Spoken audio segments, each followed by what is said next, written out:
I remember the night the world went silent. The rain had just stopped, but the streets were still wet, reflecting the glow of the streetlights like broken pieces of a mirror. My brother Elijah had gone out to get groceries. Nothing more than bread, milk, and a chocolate bar he always brought home for me. I never thought that would be the last time I saw him alive. When I heard the sirens, I ran. My heart was pounding so loud it drowned out every sound, except for one. A single gunshot that split the night like lightning tearing through the sky. When I turned the corner, I saw him on the ground. His body was still. His chest wasn't moving. His eyes were half open, like he was trying to see one last piece of the world. A police officer stood over him, gun still smoking. My mother screamed his name, her voice breaking apart like glass. But Elijah didn't move. They wouldn't let us touch him, wouldn't let us cover his body. They treated him like evidence, not a human being. I stood there, shivering in the cold air, barefoot on the pavement, while the world I knew collapsed in front of me. The house didn't feel like home after that. His shoes were still by the door. His laughter still echoed from the walls, but only in my memory. My mother sat in his room every night, holding his sweatshirt, whispering prayers that went unanswered. My father, once a quiet and gentle man, stopped speaking altogether. He just stared out the window, like he was waiting for Elijah to walk back in. But he never did. People came to our house with flowers, food, and words that meant nothing. He's in a better place. Time will heal you. But time didn't heal us. It only reminded us he was gone. Then the news channels took his name. They called it a tragic encounter.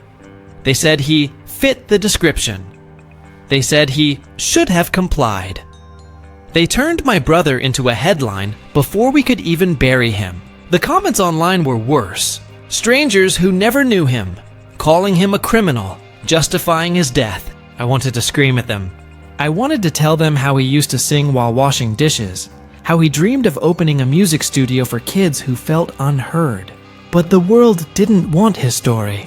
They wanted a reason to forget him. 3 days after the funeral, I found his journal under his pillow. The last page stopped me cold.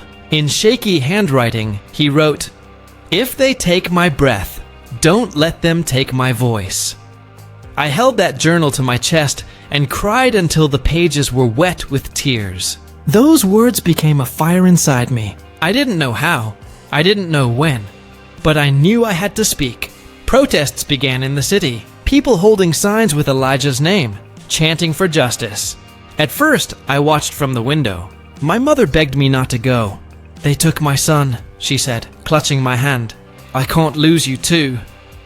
But something inside me, something strong, something brave, told me I couldn't stay silent.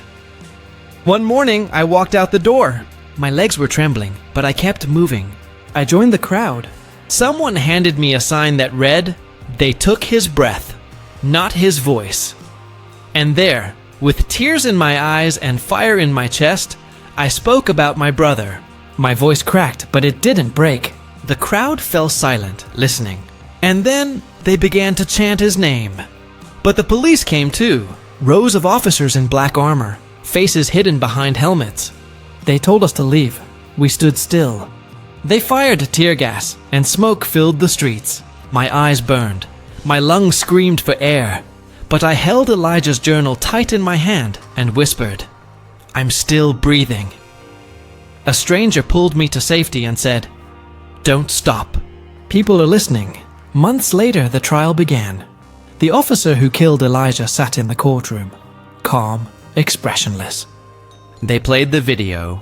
The sound of the gunshot echoed through the room, and my mother broke into silent sobs. When they called my name to testify, I stood. My heart was racing, but my voice was steady. I told them how Elijah was kind, how he was scared, how he begged to live. The officer didn't look at me once. Weeks passed. Then the verdict came. Not guilty. Those two words shattered us all over again. My mother collapsed to the floor. My father punched the wall until his knuckles bled. I didn't cry. I felt hollow, like everything inside me had been drained. The world kept moving, but for us, time stood still. That night, I sat in Elijah's room, reading his journal again and again. If they take my breath, don't let them take my voice. I wiped my tears and whispered, I won't. And the next morning I stood up, walked outside, and spoke again. Not just for Elijah, but for every name written on cardboard signs and painted on city walls. For every mother who buried her child. For every breath taken too soon. I spoke at schools, churches, community halls. I told them about Elijah's dreams, his laughter, his fear. Some people listened. Some didn't. Some told me to move on. Some sent threats. One message said, "You'll end up just like him." For a moment, I was scared. But then I remembered. The only thing more powerful than fear is love. And I loved my brother more than anything. With time, people started to remember Elijah not as a victim, but as a voice. Murals of him appeared on walls, his face painted in colors of hope and sorrow. People lit candles under his picture. Children wrote poems about him. His name was no longer just a headline, it was a heartbeat. A year later, on the night of his death anniversary, we gathered on the same street where he took his last breath. The air was still. Candlelight flickered against the dark. My mother held my hand. My father stood beside us, shoulders heavy but eyes strong. I stepped forward and spoke. They took his breath, but they did not take his voice, because his voice lives in us. The crowd repeated after me. Over and over, Elijah's name rose into the night sky like a prayer. A little girl walked up to me and whispered, "I want to be like you." I knelt down, tears in my eyes, and said, "Be braver than me. Be free." She smiled, and for the first time in a long time, I felt hope. The world didn't change overnight. There were still protests, still names turned into hashtags, still mothers crying in the dark. But I kept speaking, because silence is a luxury we don't have. Because every time I speak, it's like Elijah is breathing again. Years have passed now. The pain hasn't gone, but it's changed. It's no longer a storm. It's a scar. A reminder of love, loss and strength. I still have his journal. The cover is worn. The page is soft from my hands. And every night, before I sleep, I run my fingers over his words. If they take my breath, don't let them take my voice. Tonight, as I stand before a crowd, lights shining on my face, I take a deep breath. My name is Maya, I say. I am Elijah's sister. And I am still breathing, so I am still speaking. The room is silent. Then applause rises like thunder. I close my eyes and imagine Elijah smiling. They took his breath, but they did not take his voice, because his voice is mine now. And as long as I live, I will keep it alive. In every word, every protest, every whispered prayer. And I promise, this voice will not be silenced.